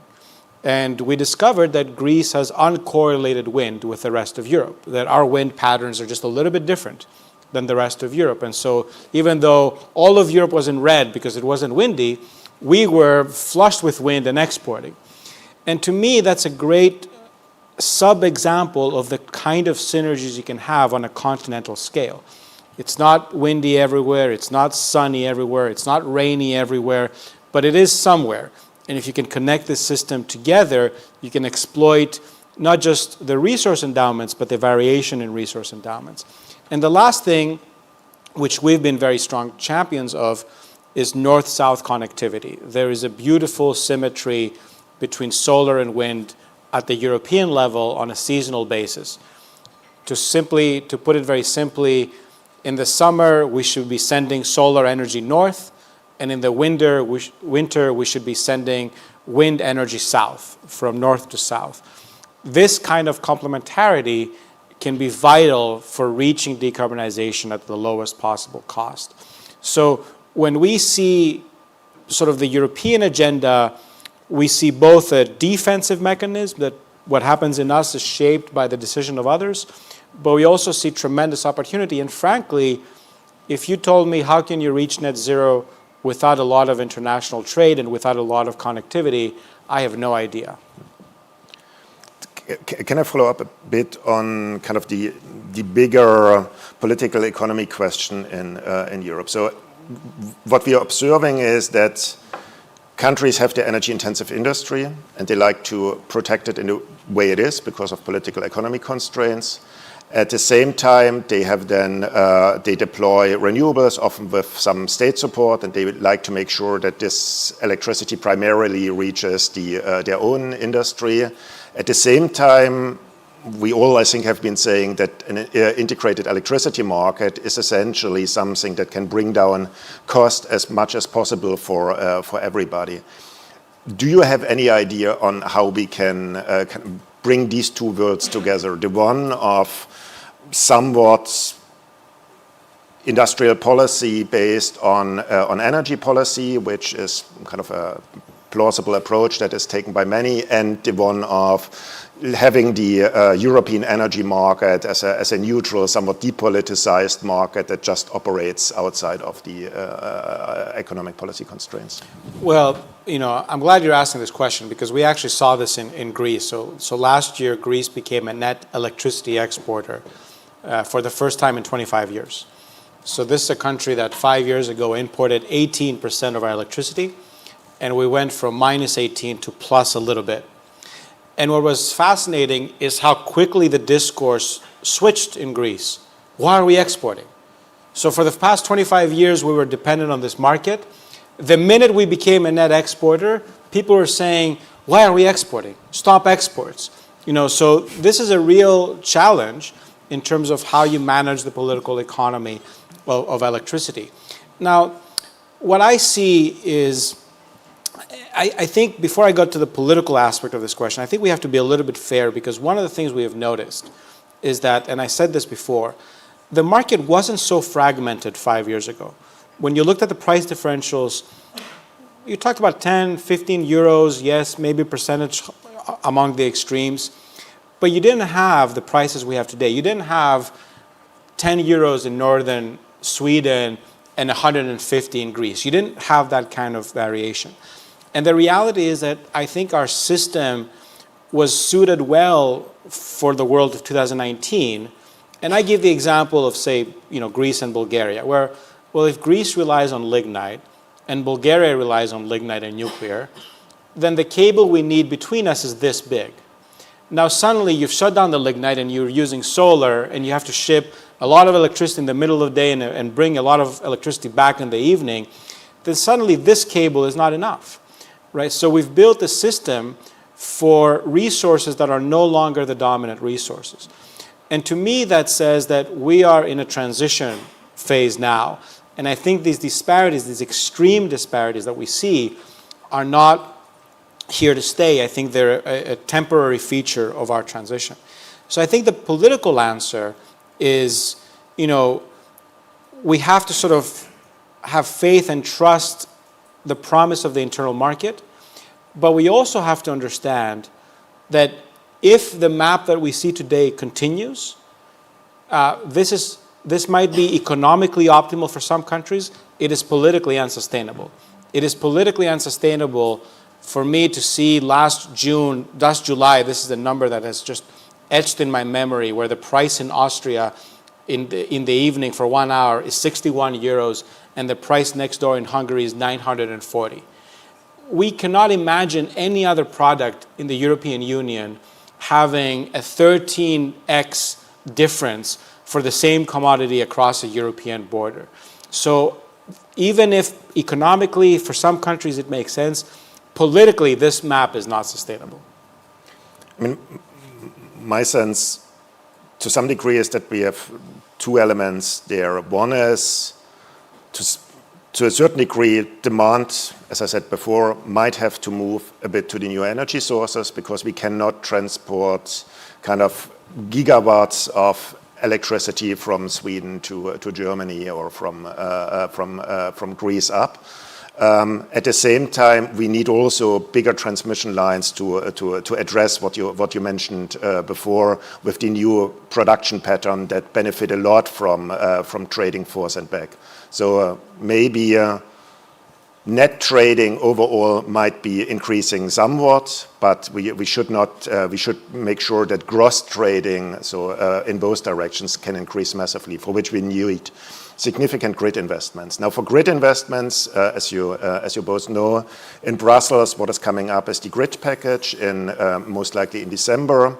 In the grids package, the European Commission is going to make proposals on new planning and financing rules for European electricity grids. And I would like to get a bit your sense on that, because there seems to be one discussion on who is going to finance cross-border lines. And people are saying that maybe the countries in the center are benefiting the most from this financing, because most of the grid needs to be built in the center to connect the periphery. Other people are saying countries in the periphery are benefiting the most because they are better connected to the center. And therefore there is some quite high-level political debate, at least as I understand it, but kind of contradict me if you see it differently, on to which degree there should be some redistributive elements in the way in which this grids package money that might be increased significantly is being distributed across the continent. Maybe I'll start with you, Elena, and then to Nikos. I mean, one thing is that we need to get new infrastructure, but before I go there, we are talking about market integration, and it's not just the market, it's also the regulatory integration. So what are we looking to integrate is the one thing. So before we move to how we develop new infrastructure, I would like to stress that regulatory alignment and integration is extremely important, especially if you are, a company that operates in more than one market. You don't want to to deal with 5 different versions of national regulation. So in addition to look at markets, it's very important to look at national regulation and how we bring that together. The other bit is, especially when it comes to grids, we need to make sure, and adding on what the Minister said, we need to make sure that we utilize the existing infrastructure as much as we can, because it immediately brings benefits to all of us, to us to move electricity around, to our consumers to get electricity, and this goes across Europe. So how we are planning, how we are making sure that we keep an eye, a close eye, and we monitor how the cross-border infrastructure that we currently have in place is utilized is extremely important, I think, for all stakeholders. And then coming now to how we develop, I mean, like what I said earlier, we can't operate, I mean, the integrated market has delivered a lot. So we are all a bit critical what can be better, what we can fix, but we have already come a long way. So how we centralize the planning and the financing of cross-border infrastructure, I think it's definitely very important. It's to the right direction, and we are very, very, very supportive to this. Do you have a position? You mentioned before better operation of the system. Now, for those that are not in the technical details, it's a very complex European mechanism that developed over 25, 30 years, bottom up. Everybody keeps its own sovereignty over the system, and then there are some high-level algorithms that connect these things that nobody understands anymore. The question to you, would you think that a gradual shift in the system is feasible, or would your position be that a more kind of step change in the way we operate the European system is something that we should envisage at that stage, because maybe somewhere in the future we need it anyway? You mean from a market design perspective? Yes, from an operations perspective, that it's becoming potentially more centralized, or getting out of this current kind of layered approach that we have. I think that given the changes that we have in the power mix with new technologies, and as was said earlier on, the infrastructure and the setup we have currently in place, it's not enough to keep us going in this world that we are transitioning. I think we have done a very good job with short-term markets. They are delivering. Following the Iberia incident with the blackout, I think we need more integration in other services. So, ancillary services, how we ensure we have enough capacity on the ground. But at the same time, we need to be cost efficient and effective. So we need to make sure that we leverage, because what's the biggest risk? The biggest risk is to overbuild, overspend, and make it very, very expensive and patchy for the European system to operate. So making sure that we move to further integration on all the other services, leveraging infrastructure where it's in place, I think that can get us to a much more cost-effective system while ensuring that, lights stay on. Nikos, only great investments. Yeah, let me pick up on a few things, right? One is, and to build what you just heard, I mean, when we started seeing these price disparities and we started trying to investigate what was happening, we didn't see a system running to its limits. We saw a system that was actually at times massively underutilized, right? And how do we see this? In theory, not to get too technical, but in theory, the European system says, if you have the highest electricity price, we'll send you as much electricity as we can until all the cables are full. I'm massively simplifying, but that's the idea. So we tried to test that against the data, and that's just not what happens. It doesn't seem that if you have the highest electricity price, all the electricity is coming to you. it gets stuck along the way in various ways and forms. So this question of using the system we have better, and this gets really technical, which I'm not going to get into, is a huge priority for us, but also has huge benefits, right? So that's one thing. The second thing is, think about the numbers that I quoted you before, 61, 940. This is a massive price disparity. But here's why this is very interesting.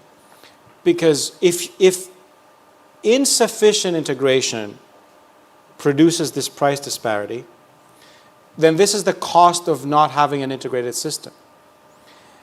I did some math last year during our price spike, and I saw what was happening on one side of the border versus the other side of the border. The cost to us of not being integrated with the rest of the EU, we could have paid for a new cable with Bulgaria in like a week. Like, we could have gotten our money back, given how much it costs to build a cable. When the price disparity can be so humongous, the cost of not having infrastructure or not using it is so big, then the returns on infrastructure can be very high. So that is a point of departure on the existing system. Let me talk a little bit about the future. And I think there's sort of two elements here. And one is, and I'm being very honest here, you know, when I have conversations with my, say, Austrian colleagues, I understand that here is Greece coming to me, asking me, Austria, to make investments in my domestic grid that will burden Austrian consumers and benefit Greeks. And I understand why they're not jumping on the opportunity to do this, right? Because we have a system today in Europe that doesn't in any way reward the countries that serve the system. So if you are transiting a bunch of electricity through your country, no benefit accrues to you. And in fact, the rest of the system is asking you to make more investments into your system in order to serve the rest of the system more. I think this is a deficiency of the European design. In some ways, we've made everything so seamless and integrated that we have forgotten that some countries are providing essentially public goods. And I think that having a discussion about how you reward those countries for those public goods is entirely legitimate. And let me say the last thing here, because I also think that as we talk about what investments we need and how we made upgrades and all that, we also suffer from a last deficiency, which is we do our long-term planning starting from the member state, or actually starting from the transmission system operator.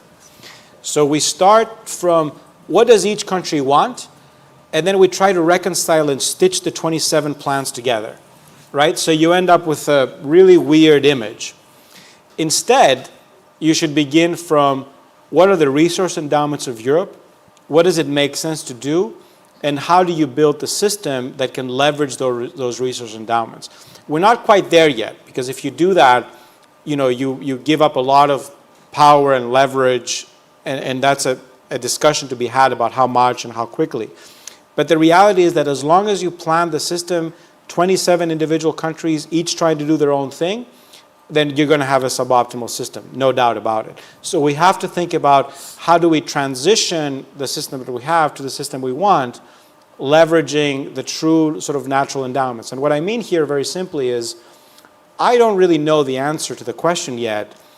If I combine solar in the Mediterranean and wind in the North Sea and all the countries that want to do nuclear and hydro in, you know, Central Europe and in Northern Europe, if I combine those two things, what is the cost of electricity that I get? Not from today's starting point, but from a resource standpoint. And I think that to me is a very useful exercise that we can do that can then guide the planning process, rather than each country sort of thinking, oh, I need a little bit of a cable here, I need a little bit of a cable here, I need a substation here, because that sort of misses the potential of what the integrated system can deliver. May I follow up on that one, because that's a discussion that as you know, we are having at Brussels also quite firmly. There is not only the grids package upcoming, but also a white paper for the electricity market reforms, and some discussion on the governance of the European energy system. And we were wondering exactly about what you said. So would you see that more as a technical exercise that is done by the ones that are planning the system, so the transmission system operators currently do this job, or would you see that more as a political exercise that is done on the level of governments coming together, for example, around the national energy and climate plans that are then brought together, so, or both? I think this is largely a technical, government, and maybe regulatory, and maybe even outside authority-driven exercise, because you have to show the benefit to then be able to drive the political process to follow. And so, to me, it's an exercise that has to be done sort of at the edges of the current system, and then you say, well, this is the system that we're planning. This is the WOW system. Let's look at the difference and let's see how we can make that a reality. And I don't think you can do that by just inching one by one from the current system to that other system. Fascinating. So I think we are slowly at the end of this session. I unfortunately don't have a watch, bad moderator. I would like to. I think I cannot really wrap it up. I think or maybe I can wrap up. I think what we all agree on is that the internal electricity market is going to be a very important element for getting energy costs low in Europe and making sure that we get resilient and cost-efficient supplies to everybody. That substantial steps forward are needed. That there is currently political processes. That Greece is extremely involved in these discussions, which is good because it helps in Brussels to keep the heat on. And I would like to end with one statement, because I just come back from Kiev. In what we have seen there over the past weeks has been very drastic. We have seen now new waves of attacks on distribution system operators that have been very hard hit. We have seen the attacks on the gas infrastructure. Greece has been helpful to Ukraine by discussing now gas supplies through the Trans-Balkan route, which is extremely valuable for Ukraine. And I could only invite everybody that is in this energy business to see what they can do to help bring Ukraine over the next winter, because it's going to be, again, a rather tough ride. Thank you very much.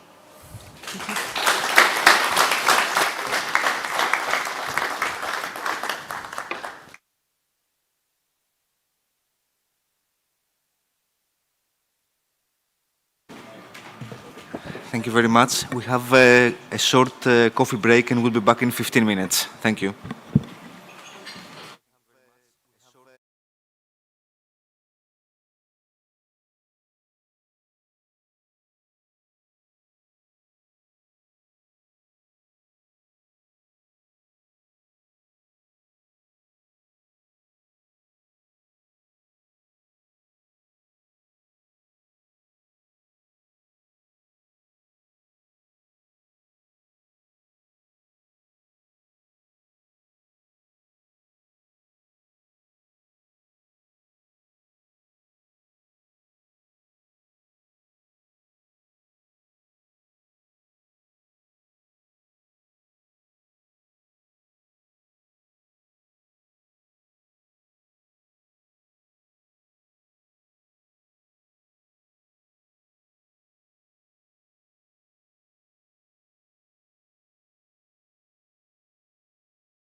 Hello, ladies and gentlemen. Could you please take your seats so that we can start with the final session for the day?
So, welcome back again, and we are moving to the third and final session of today, which will be a discussion about Europe's growth model for the next decade. So I would like to invite the Minister of Economy and Finance, Mr. Kyriakos Pierakakis, and the Director of Bruegel, Mr. Jerome Zettelmeier, on the podium. Thank you very much.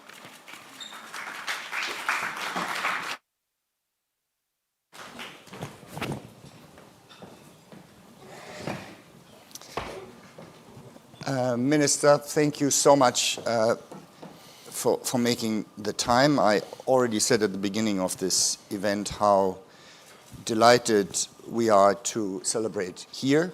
Greece came back as a Bruegel member not so long ago, less than a year ago, and we are so pleased to have you back, and we are so pleased to tap into the Greek experience of transformational reform and see what we can get out of that experience for Europe as a whole.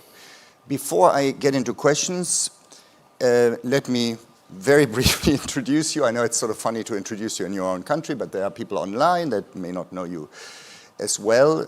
So you are actually a computer science major here from Athens, but then you went on to get an MPP, a Master in Public Policy at the Kennedy School at Harvard. And then, to my very great pleasure, you recognized that that wasn't quite enough, that you needed something slightly deeper, and you went on to do another degree at MIT, which is also my alma mater. And at this point, I cannot resist, and I should emphasize that is in no way the views of the Greek government, that I was incredibly proud of the great Massachusetts Institute of Technology when they became the first university to reject a proposal by the Trump administration that would require it, among other things, to cap international student enrollment. Because I'm not sure we had been there in such circumstances. Anyway, so moving back to our main topic, the great thing about you is that you, in a sense, became economy and finance minister after getting a crash course in what actually matters for economic growth, which is essentially digital reforms and education. And this is why you are probably in a better spot to opine on matters of transformational structural change than most of your colleagues in the ECOFIN. And I presume that is the reason why you were asked about a month ago to write the 1 year after piece for The Economist, the London Economist, on the Draghi report 1 year on. I must confess I was angling for that by invitation myself, but instead they picked you. So, you know, I'm envious. And you said very clever things in that piece. So let me get back in a sec to that mindset, Draghi 1 year on. So the Draghi report maybe can be characterized as, you know, single market plus, okay? And there's a lot in that plus. In your article, you sort of explained what the plus is for you. Now, the way I would characterize the plus for Draghi is that beyond single market reforms, we need sort of quality regulatory reform, not just aligning regulation, but improving it. We need, and this is his main message, of course, much higher investment spurred both by the private and the public sector. And then finally, we need, in his view, an industrial policy aimed at supporting the decarbonization of hard-to-abate sectors, particularly the energy-intensive industry. And, you know, this doubles a little bit, even though he frames it mostly as a emissions reduction policy subject to competitiveness constraint. There's also a little bit in there that by doing this, we will defend this industry, which has been critical, at least to some parts of Europe, Germany included, from Chinese and other competition. So if you look at this agenda, to what extent do you agree? I'm pretty sure you agree with the single market a bit. And you know, what might it miss? How would you set the emphasis possibly a bit differently? First of all, thank you for your kind introduction and your kind words, with the exception of your comment about Harvard University. But having said this, I truly believe that technology, education, and economic policy sort of constitute a triangle, a positive feedback loop, which can further catalyze growth. We learn from school about the economies being in equilibrium, but we also learn about Schumpeter and about creative destruction and the forces of dynamic disequilibrium. So in this regard, technological competition is the disruptive force of our times. And if I were to start by making one observation, it would be that more or less, while this change is exponential, we think linearly, and the political systems react sublinearly. So in this regard, the scale and the scope of change is going to be much quicker than in the past. That is the first thing that I would like to underline. And I fully adhere to the concept and the policies and the message of the Draghi report. The question is, can we implement it fast, purely speaking? And this is the concern of Mario Draghi himself. You underlined some points from my article at The Economist. I was trying to use the telecom industry as an example of the implementation of the Draghi report. I think this is a huge missed opportunity for Europe, which we can unmiss. We can still do things in the telecom sphere, but overall telecom is a heavy industry. We had a competitive advantage, if I were to codify the message of the article quickly. We had a competitive advantage in infrastructure. I spoke before with the Swedish ambassador, Ericsson, Nokia. Those companies play a role in 5G infrastructure. The policies of the first Trump administration vis-à-vis Huawei and vis-à-vis the technological competition on 5G infrastructure effectively adversely helped to European companies. So what we should have done was to understand this and in a sense try to monetize this advantage by creating an ecosystem. Because the advantage of 5G will not come from the infrastructure itself. The question is, can you build an ecosystem around it from 5G applications? So very briefly, we as a government decided to use the auction, the 5G auction proceeds, use 25% of them namely. So we got 93 million euros out of the 372 and endow a fund which would then invest in 5G applications and create a positive feedback loop while having a business-friendly auction, a quick rollout auction, and offer free access to the spectrum for startups and universities. So more or less the concept was, let's create an ecosystem around this policy. The problem with this is that Greece is not big enough to create a global competitive advantage. Now the question is, can we think of the counterfactual? Imagine if this had happened at the European scale. So you would have one auction at the European level, not 27. You would have one regulatory approach, or let's say 2 or 3, depending on the topic. The price squeeze model, the bottom-up model, the relevant telecom models would have been pan-European. And we would have used a portion of those proceeds through one auction to endow one fund, which we could have then leveraged through the EIB or the EIF. This counterfactual sort of showcases the counterfactual of the Draghi report. It's the biggest opportunity cost of our times as Europeans, that we're not rolling out the savings and investment union or doing proper industrial strategy at certain areas where we have a competitive advantage. And if I were to end those introductory remarks, this answer to your question, by one, I would say, soundbite, it would be that when we think in terms of let's build a European version of X, this is failure 101. We shouldn't think like that. We shouldn't try to think in strictly sovereigntist terms. We should instead try to do David Ricardo. build your own competitive advantage where you can. 5G was an area where we can. There are other areas where we can build ecosystems around existing technological advantages. We should leverage those areas. And we should do this by creating the single market and unleashing the full potential of it. Because currently we're not doing that. We all, in theory, agree with the Savings and Investment Union of the Council. But in practice, there is a policy of advancing one asterisk of national concerns. The problem with this is that if you accumulate those 27 national concerns, you end up with no result. So we should move as fast as we can, plainly put. And what we're trying to do as a country is to follow William Faulkner's advice to young writers. Show, don't tell. And we're trying to show that we adhere to the mentality switch necessary to achieve it by catalyzing cross-border mergers and acquisitions. And we're doing that by starting through our banking system. UniCredit is a litmus test for many European countries, right? UniCredit is buying equity at Alpha Bank right now, as we speak. A smaller bank that we have in Greece, Kredia, is acquiring a Maltese bank. And at the same time, we were very positive to have Euronext acquire the Athens Stock Exchange. All of those three things have happened in the last 6-7 months. We obviously need this 10 times more. We need to create European champions rather than national champions because we don't need 27 efficient markets. We need one efficient market. This is the only way this can achieve scale. My only point of concern, which I would have to underline, is that should this materialize, should this happen, apart from a mentality switch, this also necessitates a change vis-a-vis how we understand and envision competition rules. Because obviously, if you have one relevant market, one single market, the relevant market is not the member state. So the practices and the concepts that DigiCom today uses will also have to adapt to this pan-European scale on the markets where we will see this integration happening. But you would nevertheless say that competition at the European level remains essential. Obviously, right. By definition. But the definition of the relevant market has to be adapted because there is this interplay which exists. But we need to focus more on competitiveness right now, and we haven't done that enough lately. We have advanced policies, studies, proposals, and propositions.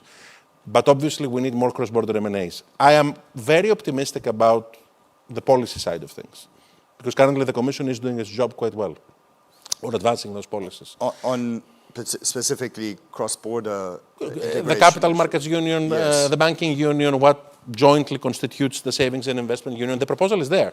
The policies have been defined. We're doing that every month at the Eurogroup and the ECOFIN. We're advancing those policies, those measurements, those ideas. This will not become material unless we see practical M&As, cross-border M&As happening on the ground.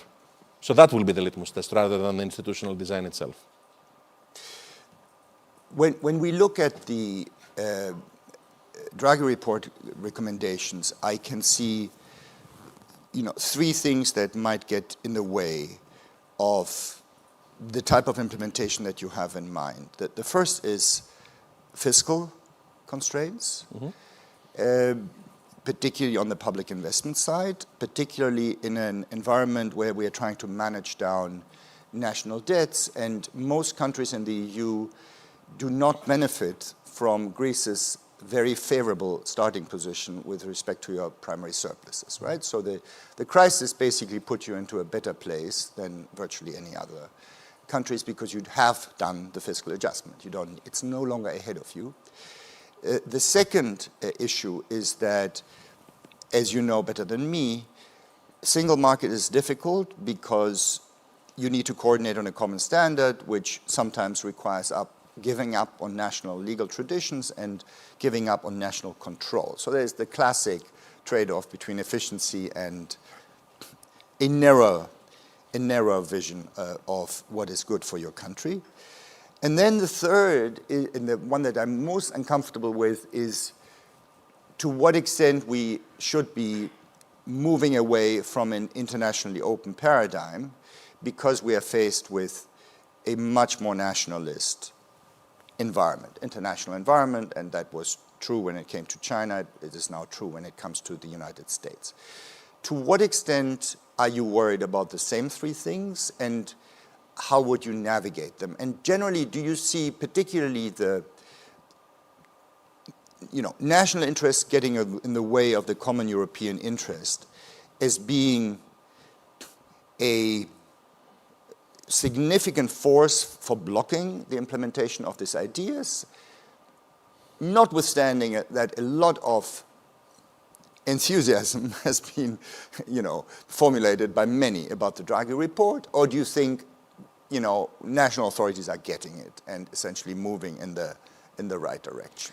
I don't think there is a yes or no answer here. I think it's a question, in American football we would say it's a question of inches. Yes. In the sense of moving forward on the field. We are moving forward on the field right now. We haven't moved enough, would be my answer, but we need to move more. But there is this mentality shift which is happening on the ground right now. I see positive progress at the stance of every member state in the European Union. There are certain areas where we are by definition more protective, but if you look at the curve, even in defense, defense is another litmus test, and there we are starting to create instruments where, and Bruegel has played a role in this, we have started to create instruments where we will start jointly procuring defense products. There is a very good example in defense, by the way, by the European Space Agency, where we have managed to collect, in a sense, our national priorities at the European level.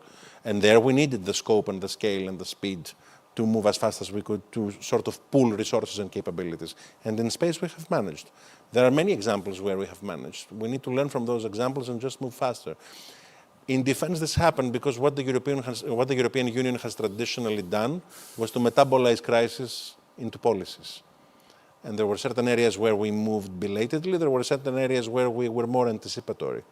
I think that in COVID-19 we were more anticipatory because we had the previous lessons of the European debt crisis. And you mentioned the case of the Greek government, the case of Greece overall, where we generate primary fiscal surpluses. It's not only us. I think that your observation is acutely correct. If you look at the 6 countries which produced headline surpluses last year, 4 of them implemented IMF programs in the previous decade. So all 4 of them were in the surplus list. Many other countries are now facing difficulties because, in a sense, they didn't manage to do the whole reform path which we did in what we describe in Greece as the lost decade, which was not lost. It was lost in terms of GDP output. We lost 25 points of GDP. But in terms of reforms, we did the necessary things which we hadn't previously done. So to answer your question, what you're saying effectively are the concerns that need to be navigated. None of them is a blocker. Okay. None of them. I think we can accommodate. The question is, can we define what the Draghi report describes as the core European priority? I think we're doing that right now. The Commission has certainly done it. The Commission clearly understands that the delivery of the Savings and Investment Union, which is the effective output of the Draghi report, not all of it, the blocker side of the Draghi report, not the opportunity side of the Draghi report necessarily. Because what the Draghi report correctly says is that you need more resources to be pooled, you need an industrial policy in certain areas to be had. So all of those things come as building blocks on top of the Savings and Investment Union. But the Savings and Investment Union itself touches upon the barriers that exist between member states. There are many concerns about the calculation, which I have heard. A tariff equivalent of 110% in services or 45% in manufacturing. The IMF has made this calculation, but I recently read an article saying that the calculation has certain things that it should further take into account, that preferences are not the same for the same product throughout the Union. But nonetheless, this is a benchmark. The Savings and Investment Union is currently perceived to be the core deliverable of us as a Council of Ministers and of the Commission for this term. So I have to say that I'm optimistic. It's not a question of whether it will happen. It's a question of when it will happen. But unfortunately, the when is the critical parameter here. There I cannot make predictions. Politicians overall are lousy at making predictions, but so I wouldn't attempt it. But I'm a firm believer that it will be delivered at this point. This is the same question being asked by every national government right now. I was in Berlin last week. My colleagues from the German government were asking exactly the same thing. Do they have their own national concerns, for instance, in the banking system in Germany? Yes, they do. We have different national concerns.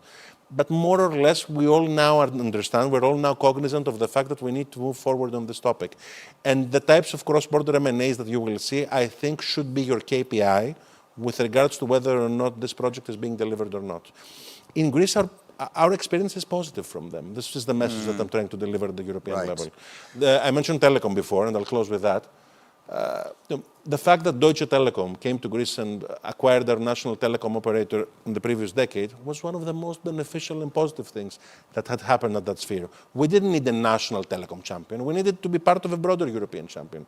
So there it was positive. At the same time, there are companies in Greece right now which can capacity build themselves to become European champions. Yes. So we should have this open-minded line of thinking, I think, because at the end of the day, this is what will deliver the results.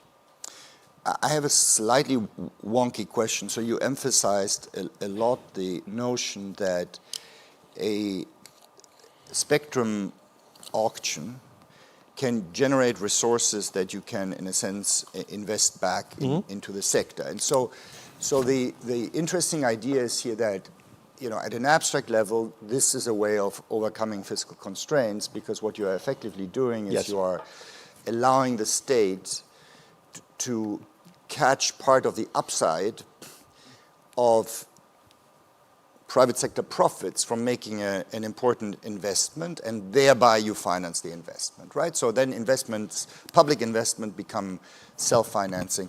How far do you think can we take this principle? I think, is this specific to the telecom sector? I mean, we know we have done things like that, you know, building highways, you have toll roads.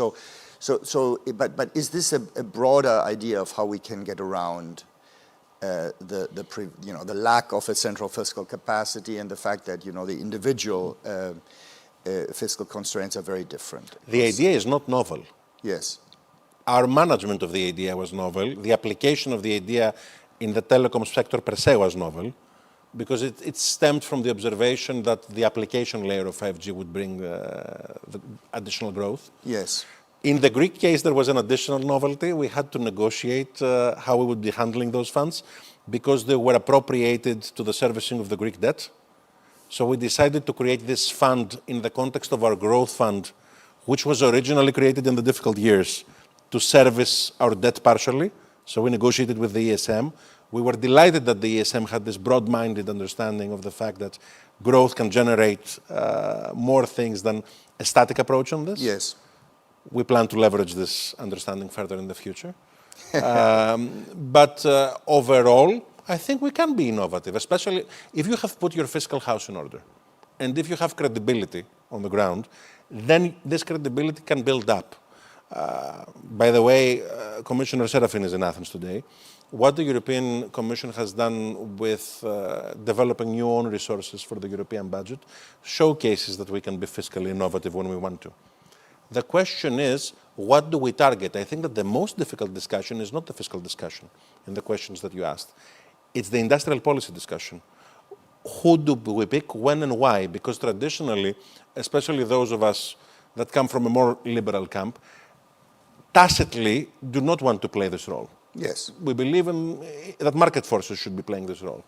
The question is, though, when you see geopolitics entering the arena more, and the economic arena, and the infrastructural discussions happening on the ground globally right now, the question is, if you have a very self-evident competitive advantage in an area where, even if you don't want to play that role, it's there in front of you, be that in energy policy, in resources, natural resources on the ground, or in policies which you haven't implemented. I mean, we had that in Greece, by the way.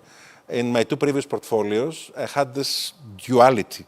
On the one hand, in digital, we were implementing things which were at the top notch of the innovation frontier, not the invention frontier, the adaptability of certain technologies in process and managerial innovations. We did that in COVID-19 a lot. In education, Greece was the only country in the world, besides Cuba, not allowing private universities to operate. So I had to wear two hats. But the second one, the self-evident thing that you haven't done for decades, can become an obvious growth booster if you implement it. And Greece has had a lot of those things in the past, frankly. I mean, our university system is one of them. There was a Deloitte study monetizing the impact of this reform, 1% of GDP, if you manage to bring foreign students in Greece and keep many of the students that currently study internationally here. There are other areas where we can play that role.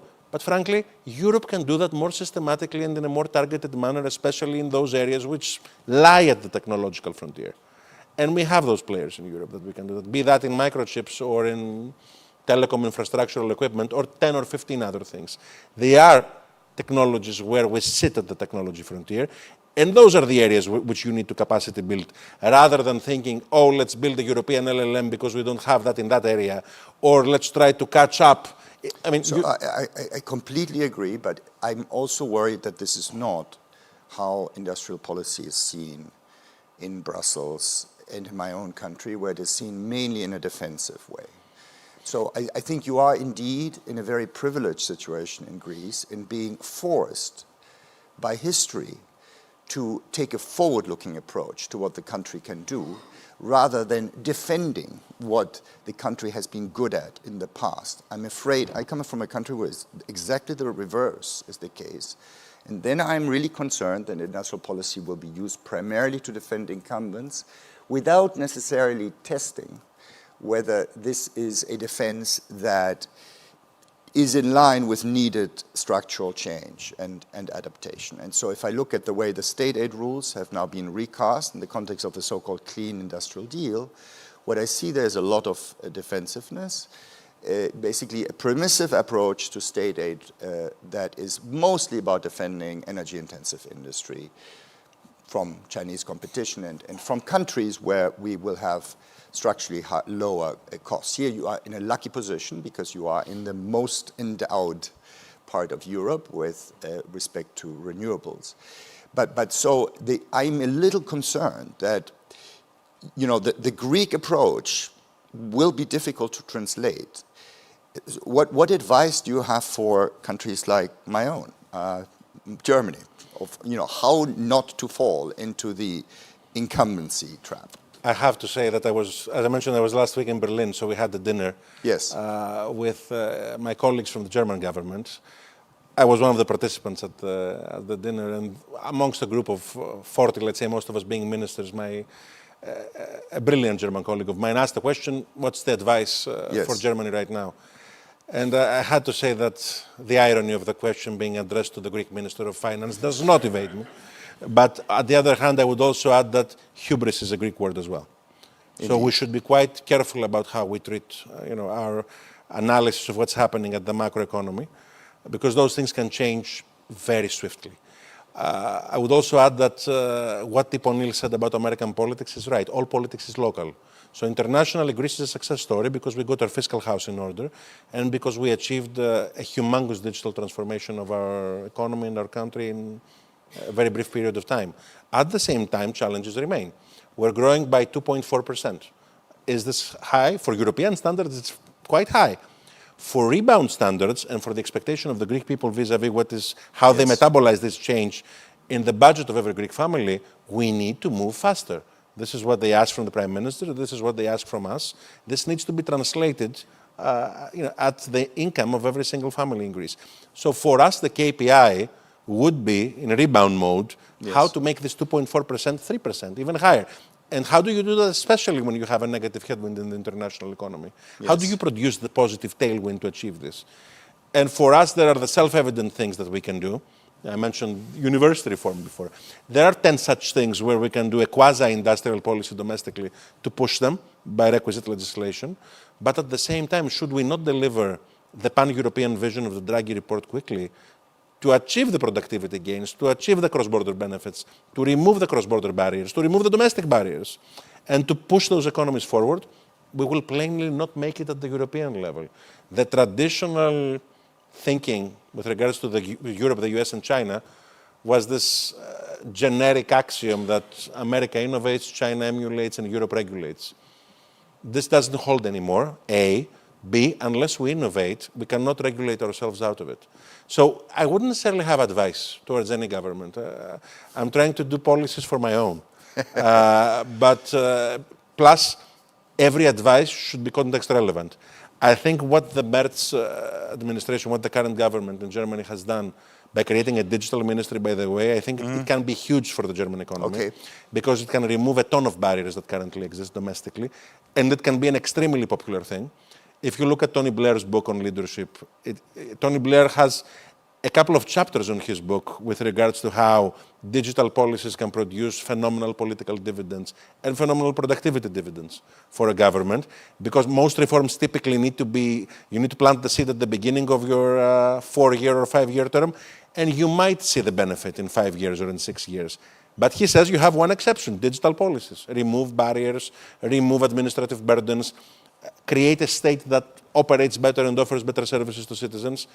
So my first piece of advice would be, this is self-evident for Germany, and it should be delivered quickly, but you need to get the design of the Ministry of Digital right, because this is what made all the difference for us.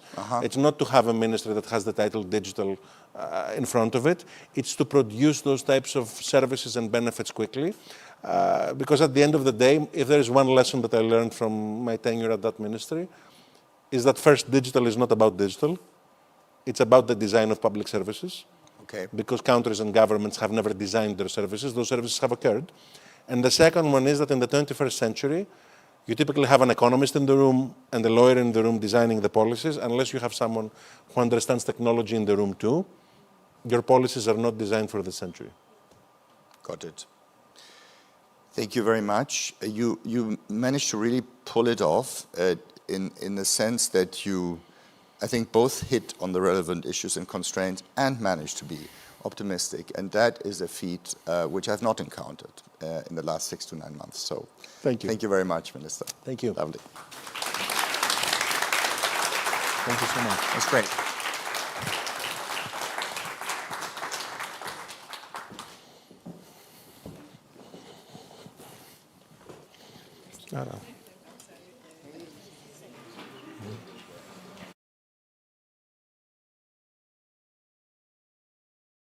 Thank you very much. Many thanks to our speakers for all their contributions, and many thanks to all of you for being here. And again, happy birthday to Bruegel. Thank you, and enjoy the rest of your day.